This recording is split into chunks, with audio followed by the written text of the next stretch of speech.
അപ്പൊ ഇന്നൊരു Saturday evening ആയിരുന്നു. അരുണിന്റെ ഫ്രണ്ട്സ് ആണെങ്കിൽ വിളിച്ചിട്ട് ചോദിച്ചു ഈസ്റ്റ് ഹാമിലേക്ക് വന്നുണ്ടോ. വേറെ ഒന്നും നോക്കിയില്ല, ഞാനും കൂടി അങ്ങ് കയറിപ്പോയി. ഇതാണ് നമ്മുടെ സ്വന്തം ഈസ്റ്റ് ഹാം. ഇന്ത്യൻ ഫുഡ്സിന്റെ ഒരു താവളം തന്നെയാണ് ഈസ്റ്റ് ഹാം. ഇവിടുത്തെ ഒട്ടുമിക്ക റെസ്റ്റോറൻറ്റ്സും ഞങ്ങൾ എക്സ്പ്ലോർ ചെയ്തിട്ടുണ്ട്. ഇന്ന് എവിടെ പോകണമെന്നായിരുന്നു ക്വസ്റ്റ്യൻ. ലാസ്റ്റ് കറങ്ങി തിരിഞ്ഞ് നവരുചി എത്തി.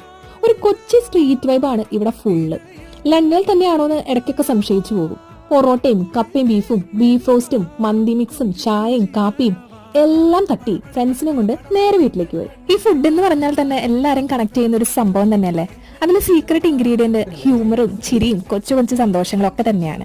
അപ്പൊ ഇന്നത്തെ നമ്മുടെ സ്പെഷ്യൽ നല്ല ചൂടുള്ള എല്ലും കപ്പയും തന്നെ. കഴിഞ്ഞ ഓണത്തിനാണ് നമ്മൾ പായസം കുടിച്ചത്. സേമിയാണല്ലോ നമ്മുടെ മെയിൻ. എന്നൊന്ന് മാറ്റി പിടിച്ചാലോ. കുറച്ച് പാലട പായസം റെഡിയാക്കാം. അതിനിടയിൽ കുറച്ച് മ്യൂസിക് കേട്ടിട്ട് വരൂ.